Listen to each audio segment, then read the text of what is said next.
What's up, everybody? It's your boy Polymerization. You know what we do, guys. You know what? I've been wanting to do this video for a while, and I just really ain't got around to it, man. It's been so busy. I mean, it sucks being an essential worker. I mean, it's woo. But anyways, this is actually gonna be my Dogmatika Invoked deck profile mine. It's a little different than most people's used to seeing. Most of it's gonna be the same. But you know what, guys? If you ain't following me now or being one of my fellow materials, subscribe to this channel, guys. Comment down what you think of the deck profile and try it out. But you know what, guys? Let's get right into it. Yeah. Alright, everybody. Let's get into that deck profile. We're going to start with all the monsters first. One of the big normal summons, more than anything, is Alistair Invoker. This card is just too good in so many ways. I mean, you just search out your invocation. You link around with it. I mean, if you know the deck, you know what it does. But this is my current build. 3 is always a give when you play it. Next thing we do run 3 Ecclesias for the Dogmatika package. Ecclesia is always going to be at 3. I don't think you ever want to run it at 2 or 1. This is going to be a given no matter what. We do run 2 Florida Release. I think 2 is pretty much the safer kind of like balance more than anything. You don't really ever need 3. If you really want to go to 1, you probably could, but I think 2 is just the right ratio more than anything. And then, of course, I actually do run the 1 Maximus. Now, a lot of people have actually faded out from playing Maximus, or they put it aside. But I think the way the meta is going now, a lot of decks, especially in their extra deck, is so tight, they don't have the room to run the extra, Cyber Dragon Nova, and then with the Mechaba and all that stuff in their extra deck. Especially Dragonlings. Like, their extra deck's so tight, they don't have room for nothing whatsoever. The only decks I know of out there can probably make room for this. Maybe Dinosaur is probably the only thing I can think of. But, I still love running at 1, and that's probably all you're ever going to need. Some of the hand trap monsters I do run Ash. Ash is just an overall good card because it's just versatile in so many ways. Yeah, there are some matchups, where you don't really need the Ash. Like, there's some decks you don't have to worry about. But majority of everything does search add or send stuff to the grave. So, Ash will always be a staple through the test of time. And another monster hand trap I run, I actually run the Gamma package. I know a lot of people have mixed emotions on the Gamma. They say it breaks with it, or they just can't rely on it. But I still like the Gamma. Of course, we have the 1 driver to go with it.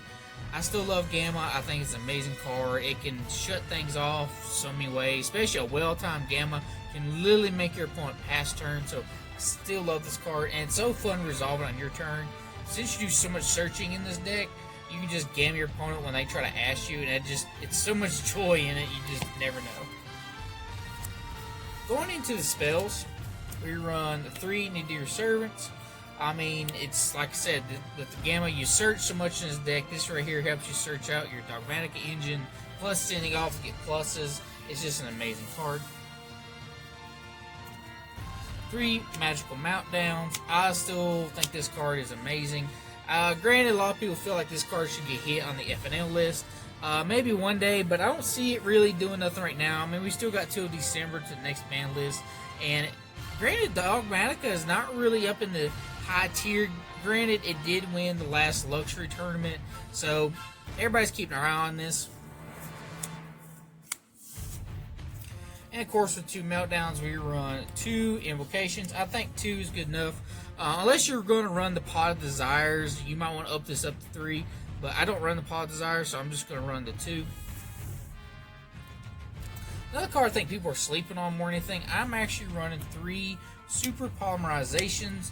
I wish there were ultis. I'm just waiting for OTS 14s so I can actually give you some ultis. But I think Super Poly will make a return back in the format, especially the way everything else is going right now. So this is kind of like a replacement for Call by Grave for me in some ways, because there's so much in extra deck you can Super Poly with so easily, and I love it.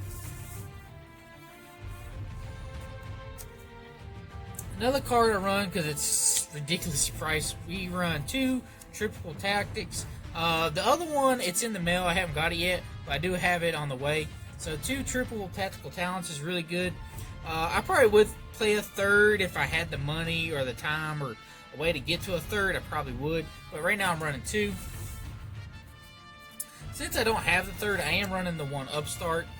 You could probably change something else in this deck if you wanted to run 3 and upstart, but it's not bad, so we're just doing that for now. Another one of, we do Terraform because, you want to search out the Magical Meltdown. Self-explanatory.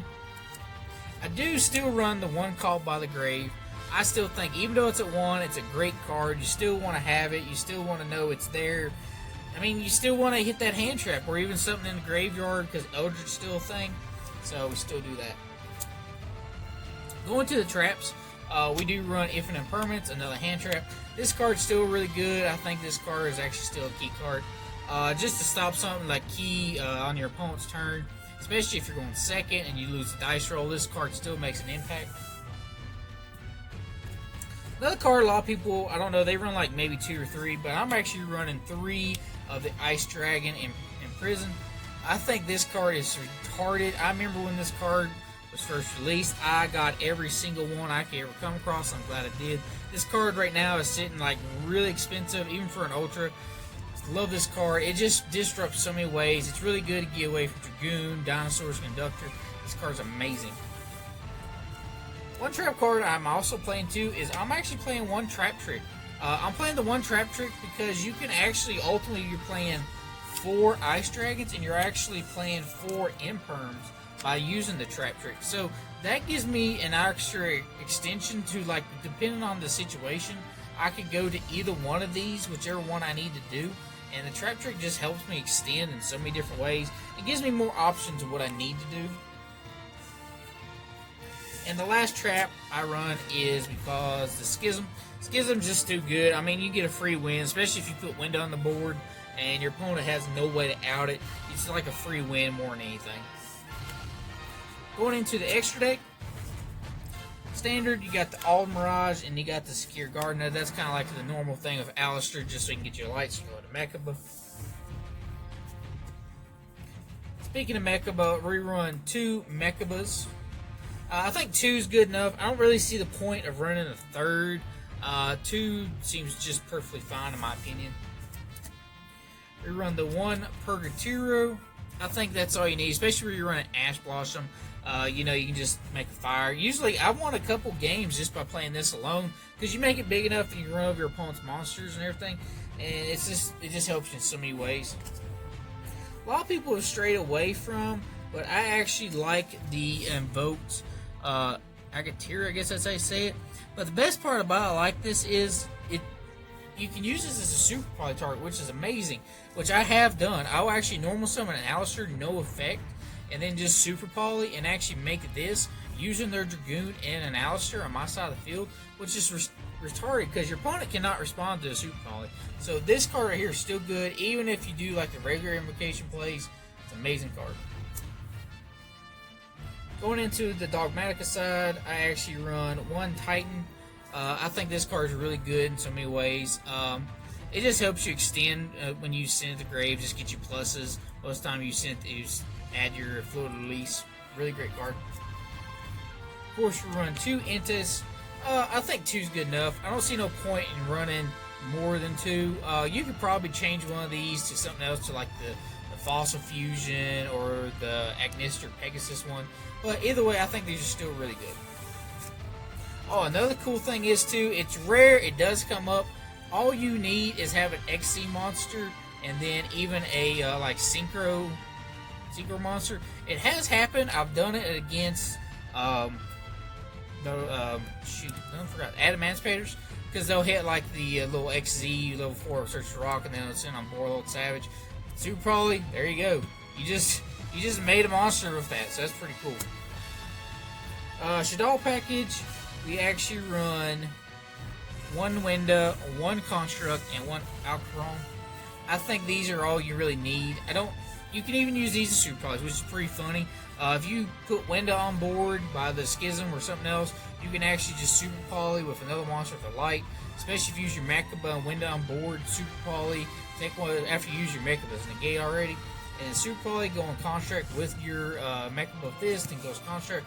It's really broken, really good. Plus this goes grave, then you can just add. It's really retarded. Talking about the other super polys targets I use, I actually use Starving Venom and the Dragon Terror on Predator Plant.